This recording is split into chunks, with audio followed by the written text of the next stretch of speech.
this time. For what purpose does the gentleman from North Carolina seek recognition? I ask permission to manage the time on this bill on our side. The gentleman is recognized for 20 minutes. Thank you, Mr. Speaker. I'm going to yield myself such time as I may consume. The gentleman is recognized for such time. Mr. Speaker, I rise today in support of H.R. 4063 as amended, the Jason Simkoski Promise Act.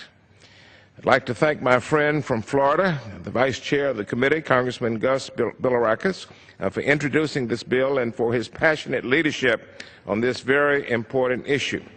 And Mr. Speaker, I also would like to take a moment to thank Chairman Miller for his extraordinary leadership on this bill and on issues that pertain to veterans generally. Thank you so much, Mr. Chairman, for all of your work. In fact, the rumor is among our colleagues that you run the most bipartisan committee on Capitol Hill, and I thank you for your leadership.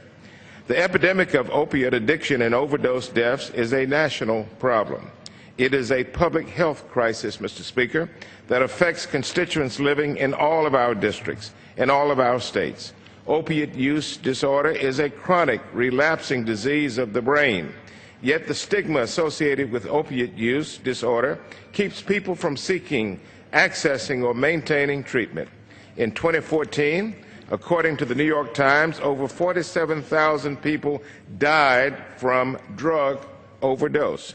That's 125 Americans each day who lost their lives due to addiction or abuse. Of these, more than 61% involve opiates. Across the country, Mr. Speaker, nearly 260 million prescriptions are written for opiates, enough, according to the Centers for Disease Control, for every American adult to have their own bottle of pills that can be highly, highly addictive.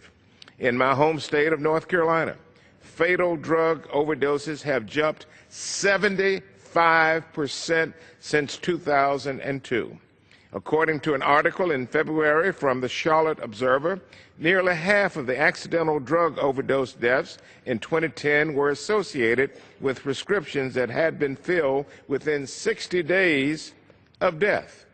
It is estimated that North Carolina has spent over $582 million in health care costs stemming from opiate abuse.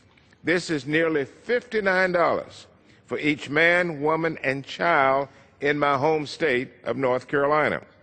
This is a health care problem, Mr. Speaker, that affects all levels of our society. One of the main drivers is the overprescription of opiates to manage pain.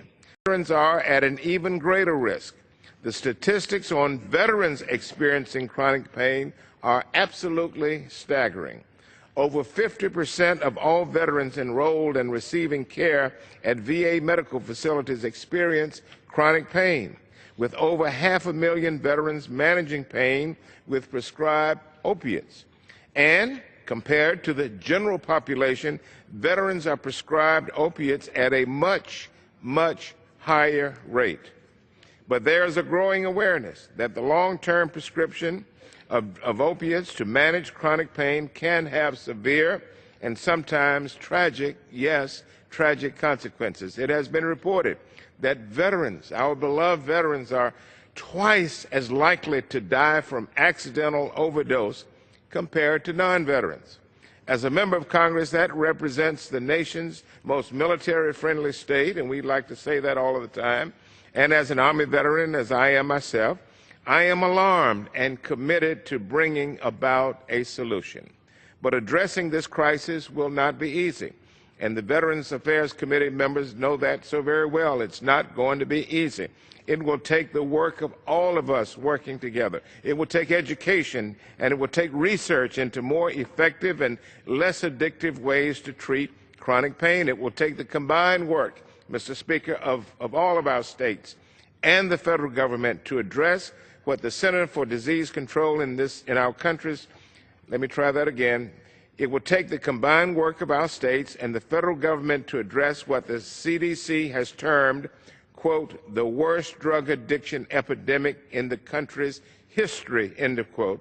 And the chief medical officer of my state's medical board has called it, quote, an unequivocal health crisis. This bill, Mr. Speaker, we're debating today marks a major step forward, and it will go a very long way in helping to lessen this public health emergency. Thank you, Mr. Speaker. I will reserve the balance of my time. The gentleman from North Carolina reserves the balance of his time. The gentleman from Florida is recognized. Thank you very much, Mr. Speaker. I would at this time yield to the gentleman from the 12th District of Florida, the Vice Chairman of the full committee, somebody who has been a stalwart on this and many other veteran issues. Again, Mr. Bilirakis, for 5 minutes. The gentleman from Florida, Mr. Bilirakis, is recognized for 5 minutes. Thank you, Mr. Speaker.